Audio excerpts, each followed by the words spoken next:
ভিডিওটা 2 মাস আগে ছাড়ার কথা, কিন্তু নানান রকম সমস্যার মধ্যে দিয়ে যাচ্ছি বলে ছাড়া হয়ে ওঠেনি।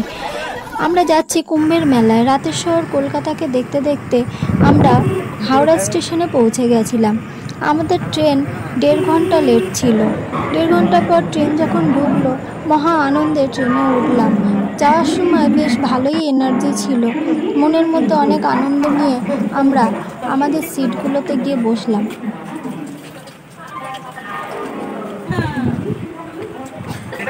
হাওড়া স্টেশন থেকে ট্রেন যখন ছাড়লো, তারপরে ভিতরে গিয়ে একটু আনন্দ মজা করে নিলাম নিজের পরিবারের সঙ্গে।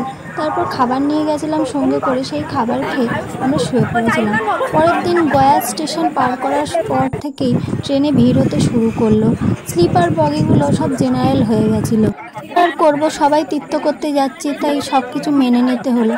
তারপর আমরা পাহাড় নদী সব কিছু পেরিয়ে নিজেদের গন্তব্যস্থলের দিকে পৌঁছাতে লাগলাম। রাত্রি 2টোর সময় আমাদের ট্রেনটি প্রয়াগরাজ স্টেশনে পৌঁছেছিল, যেখানে পৌঁছানোর কথা ছিল সন্ধ্যে 6:30টায়। কী আর করা যাবে, সকল বাধাবিঘ্ন পেরিয়ে আমাদের উদ্দেশ্য হয়ে উঠেছিল গন্তব্যস্থলের দিকে পৌঁছানোর। যাই হোক, পৌঁছে তো গেছিলাম, কিন্তু সবই ভালো ছিল। মাঝখান থেকে আমার ফোনটা চুরি হয়ে গেছিলো।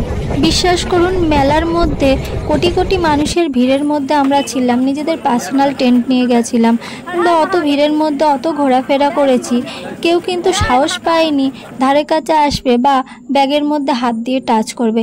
ভারত সেবাশ্রমে এক রাতের জন্য থাকতে গিয়ে আমার এই সর্বনাশটা হলো। ভারত সেবাশ্রমের ভেতর থেকেই ফোন চুরি গেল। ভাবুন তো, একটা আশ্রমের ভেতরে কোনো সিকিউরিটি নেই। আশেপাশের এরিয়া থেকে কিছু বাচ্চা ছেলেকে কাজে রেখেছিলেন মহারাজজি। ওদের মধ্যে একজনই আমার ফোনটা নিয়েছিল। মহারাজরাও বুঝতে পারছিলেন কারা ফোনটা চুরি করেছে, আর আমিও বুঝতে পারছিলাম, কিন্তু কিছু করার ছিল না। কি আর করব, ওখানে আমি থানায় ডায়েরি করি, আর কলকাতায় ফিরে এসে মোবাইল ট্র্যাক করার আর একটা আলাদা ডায়েরি করি।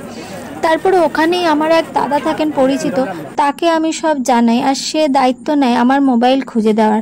দেখা যাক যদি মোবাইলটাকে ফিরে পাওয়া যায়, কারণ মোবাইল যতক্ষণ না অন করা হচ্ছে মোবাইলকে ট্র্যাক করা যাবে না।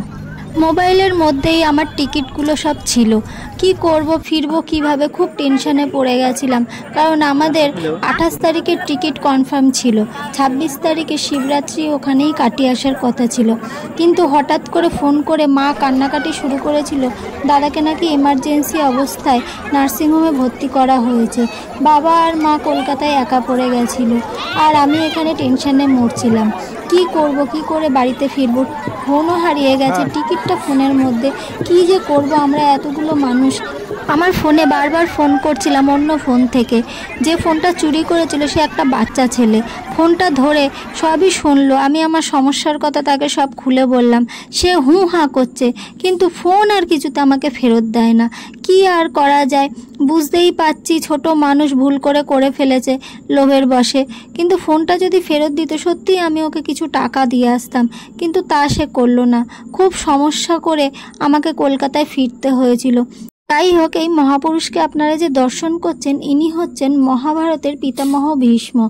পাণ্ডবদের পিতামহ ছিলেন ইনি। আর ওখানে নাগবাসুকী মন্দিরেও আমরা দর্শন করতে গেছিলাম।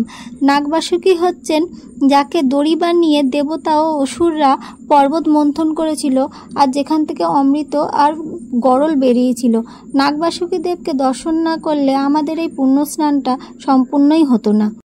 ফোনটা পাওয়ার জন্য এখনও খুব চেষ্টা করে যাচ্ছি। আপনারাও আমার জন্য একটু প্রার্থনা করবেন, যদি ফোনটা পাওয়া যায়।